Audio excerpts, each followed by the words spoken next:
Estamos de volta com o Movimento Contrário e o nosso entrevistado de hoje é o delegado Diego Marques. Doutor, existe uma lei que é a 11.343 de 2006. Fale-nos um pouco dessa lei para conhecermos. Essa lei foi editada, publicada em 2006, né? Alterando a legislação anterior de 68, Tratado de Tráfico, veio atualizando a matéria, prevendo novas figuras criminais, novas penas e tirando a pena do crime do usuário de drogas. Então agora o usuário, quando é pego, ele não tem mais a pena de prisão, apenas o traficante. Isso. E além de criminalizar o tráfico, ela prevê outras condutas também como crime, como a pessoa que financia, a pessoa que dá aqueles alertas para os traficantes da chegada da polícia, pessoas que mantêm em depósito insumos químicos para a produção de drogas. Prevê também as medidas de apoio à polícia e outros órgãos de combate ao tráfico, como autorização de uso de veículos apreendidos por parte da polícia. Isso não estaria isentando o usuário que foi pego, né, com o produto, com a substância, em relação a pagar pelo crime, pelo que ele está cometendo? Apesar de particularmente eu não concordar com o usuário não ter uma pena de prisão dentre as possíveis, foi o anseio da sociedade. A lei foi publicada pelo Congresso e temos lá nossos representantes. Então a lei é a manifestação da vontade da maioria da população brasileira. Doutor, pensando em saúde, né? Sabemos que dependência química é uma doença já reconhecida pela Organização Mundial de Saúde.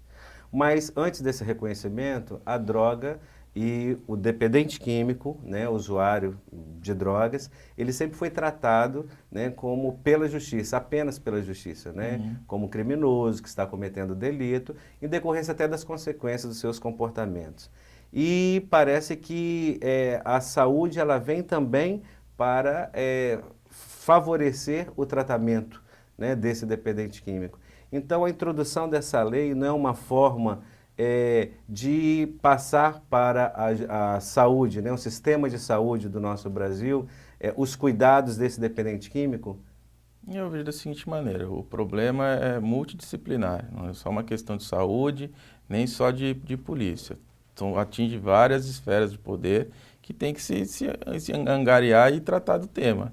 Então a polícia é a última barreira do Estado, a polícia só vai atuar quando todas as outras medidas protetivas falharam, com educação, saúde, questão familiar, questão religiosa, quando todo mundo falhou, a polícia chega lá para recolher a pessoa que não tem mais condições de ficar no convívio social.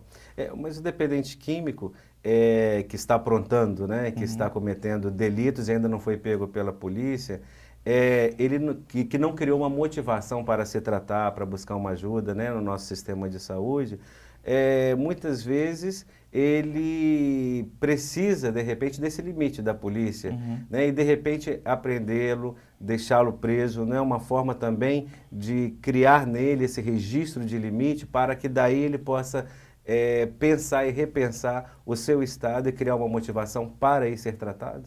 Sim, é uma maneira de pensar. É bom lembrar também que, apesar do crime de posse de droga para uso não ser apenado com prisão, o usuário acaba sendo preso por outros crimes que ele pratica em decorrência da droga. Ele não é preso pela posse da droga, mas acaba sendo preso por um furto que ele comete, um roubo, ou uma lesão corporal, ou até um homicídio. Isso. Ou seja, ele é preso pelas consequências do seu ato, né? Exato. E não pelo ato em si. Isso. A lei parece que dá essa direção, né? E o que é feito com as drogas, né, que são apreendidas pelos traficantes? Né, temos esses usuários, né, que às vezes são pegos, mas e os traficantes?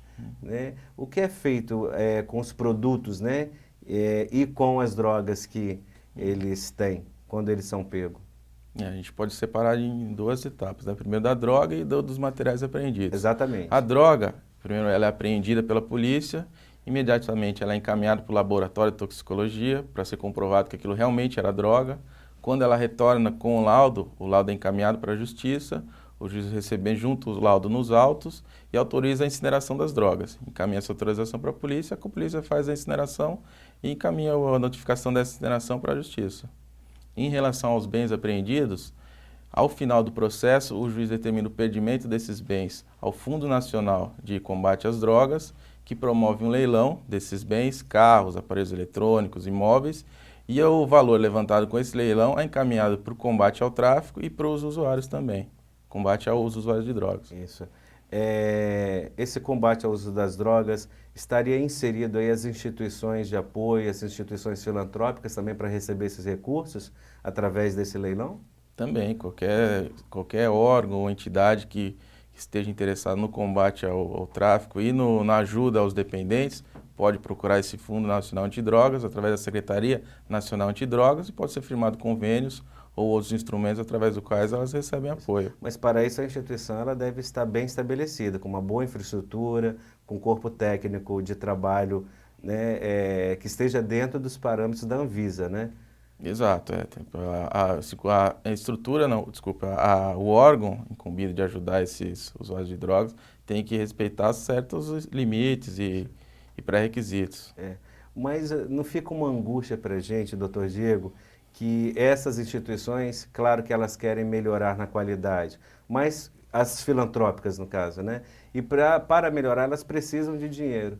E para ter uma infraestrutura, um corpo técnico adequado, elas não têm esses recursos também que vêm de fora. Então, acho que fica meio que num beco sem saída. A Anvisa exige algumas coisas para poder entrar nesse sistema, para receber o dinheiro, mas elas também não têm condições de aumentar a qualidade delas. O senhor não percebe esse incômodo, essa angústia também das pessoas que têm uma instituição de tratamento e não têm esse apoio? Realmente é uma questão dificultosa, né? Dificuldade de tratamento para as pessoas, essas instituições, mas eu falo, através da polícia a gente não tem muito contato com essas instituições. A gente não sabe muito bem a realidade delas. A gente faz encaminhamentos, mas como o tratamento e o combate é muito compartimentado, ainda não há essa troca de informações entre a polícia, que faz mais o combate ao tráfico, e esses órgãos que dão atenção aos usuários de droga. Entendi. É mito ou verdade que o traficante não usa drogas? É mito, a grande maioria dos traficantes também consomem drogas. Mas eles não perdem muito economicamente, porque a dependência química é uma doença da compulsão, Uhum. né? E aquilo que eles teriam que estar vendendo, eles vão estar usando. Eles consomem na quantidade menor do que os viciados, com certeza. E outra coisa também que é bom lembrar é que essa imagem de o traficante ostentando cordões de ouro, carros importados, isso aí é momentâneo.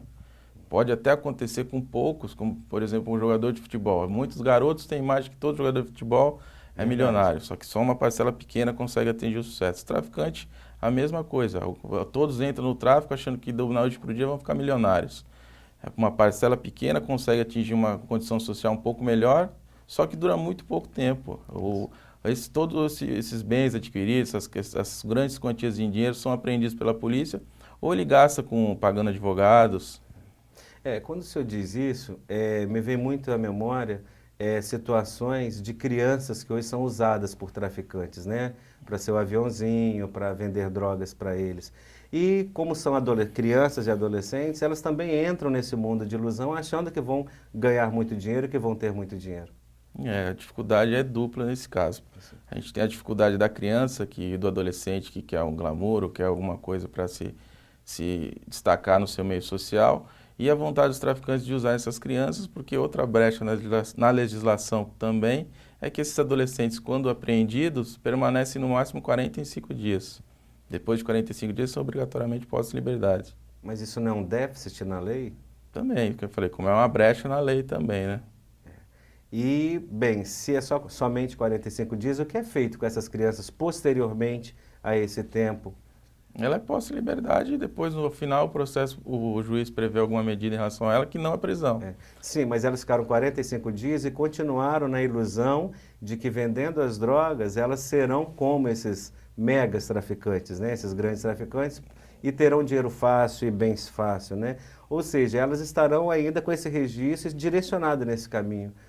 O que o governo, né, as instituições têm feito por isso, por essas crianças? O senhor tem algum conhecimento, né, já que não é da sua área, mas tem alguma informação nesse sentido? Não, a gente não tem muita informação. O triste é o que a gente vê que depois de 45 dias, em a grande maioria dos casos, eles são presos novamente, apreendidos, né, no caso, por tráfico de drogas também. E eu te confesso que realmente eu também não tenho essa informação, né? Eu acho que fica uma pergunta aí para quem está nos assistindo.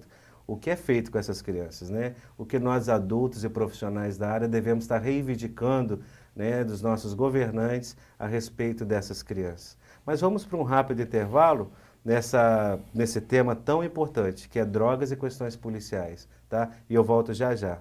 Aguarde-nos.